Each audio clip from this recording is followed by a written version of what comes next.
Wahai umat Islam, dengarlah sejarah yang disembunyikan, sejarah yang penuh dengan pengkhianatan, dan sejarah yang mengajar kita bahawa janji Allah pasti benar.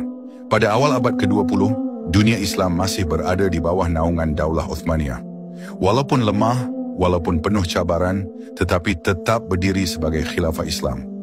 Di Hijaz, penjaga Kaabah dan Tanah Haram, duduk seorang lelaki bergelar Syarif Hussain bin Ali, keturunan Bani Hashim. Beliaulah Syarif Mekah, gubernur lantikan Khalifah Uthmaniyah yang berakidah Asy'ariyah Maturidiyah. Tugasnya sepatutnya menjaga rumah Allah, menjaga umat Islam yang datang menunaikan haji. Tetapi di sebalik pakaian jubahnya, di sebalik serban dan gelaran keturunan Nabi, ada sebuah hati yang haus kuasa. Dan ketika Perang Dunia Pertama meletus, datanglah British membawa janji-janji manis. Mereka berkata, "Wahai Hussein, bangkitlah menentang khalifahmu sendiri. Jika engkau membantu kami menjatuhkan Uthmaniyah, kami akan menjadikanmu raja seluruh bangsa Arab." Syarif Hussain pun tertarik. Dia menulis surat kepada Sir Henry McMahon, pesuruh jaya tinggi British di Mesir. Dari situ lahirlah surat menyurat Hussein McMahon pada tahun 1915. Janji British jelas, tanah Arab termasuk Syam dan Hijaz akan diberikan kepada Hussein jika dia memberontak. Maka pada tahun 1916, ketika umat Islam berperang mempertahankan khilafah, Syarif Hussain mengisytiharkan pemberontakan. Arab Revolt, panji pemberontakan Arab, berkibar. Tetapi di belakang panji itu bukanlah tauhid, bukanlah jihad, tetapi senjata British, emas British, dan penasihat British. Salah seorangnya, seorang orientalis yang masyhur, T.E. Lawrence, yang digelar Lawrence of Arabia. Umat Islam dikhianati. Tentera Hussein menyerang garnisun Uthmaniyah. Rel kereta api Hijaz diletupkan. Kota demi kota jatuh. Dan paling besar, Palestin diberikan kepada tangan British. Inilah jalan yang membuka pintu kepada deklarasi Balfour tahun 1917, di mana British secara rasmi menjanjikan Palestin kepada Yahudi untuk mendirikan negara mereka. Sejak itu, tanah suci para anbiya mula digadaikan. Dan semua itu bermula dengan pengkhianatan Syarif Hussain. Selepas pengkhianatan itu, Syarif Hussain menobatkan dirinya sebagai Raja Hijaz tahun 1916.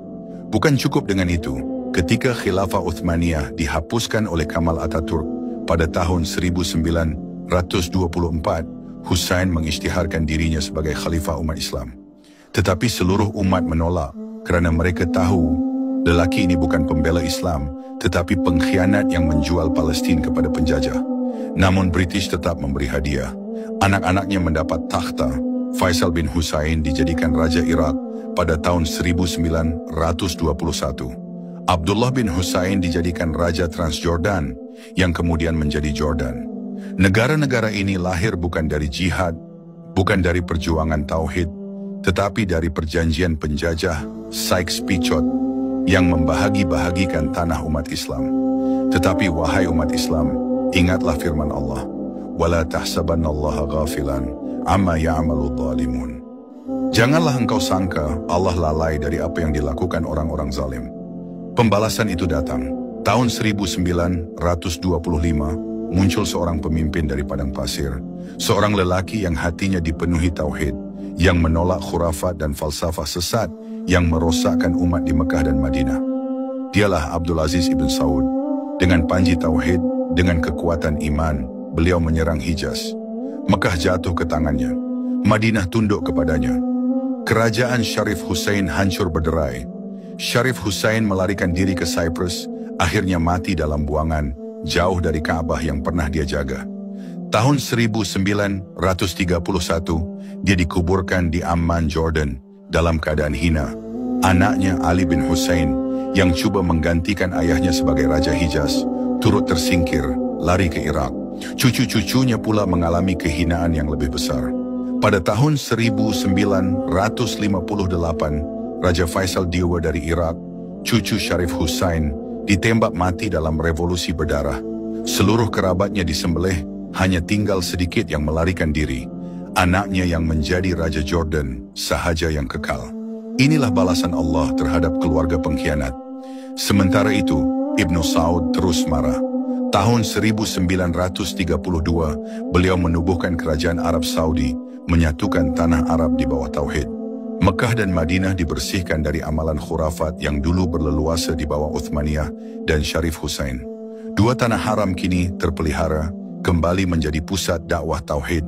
Maka wahai umat Islam, ambillah pengajaran. Jangan tertipu dengan fitnah yang mengatakan Wahabi menjual Palestin.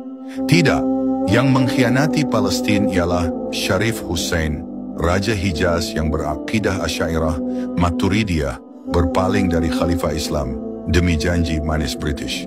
Dan Allah hinakan dia serta keturunannya. Sedangkan Ibnu Saud yang ditegakkan atas tauhid, Allah muliakan kerajaannya hingga hari ini. Inilah kisah epik sejarah, kisah pengkhianatan, kisah pembalasan, dan kisah kemenangan tauhid atas khurafat dan penjajahan.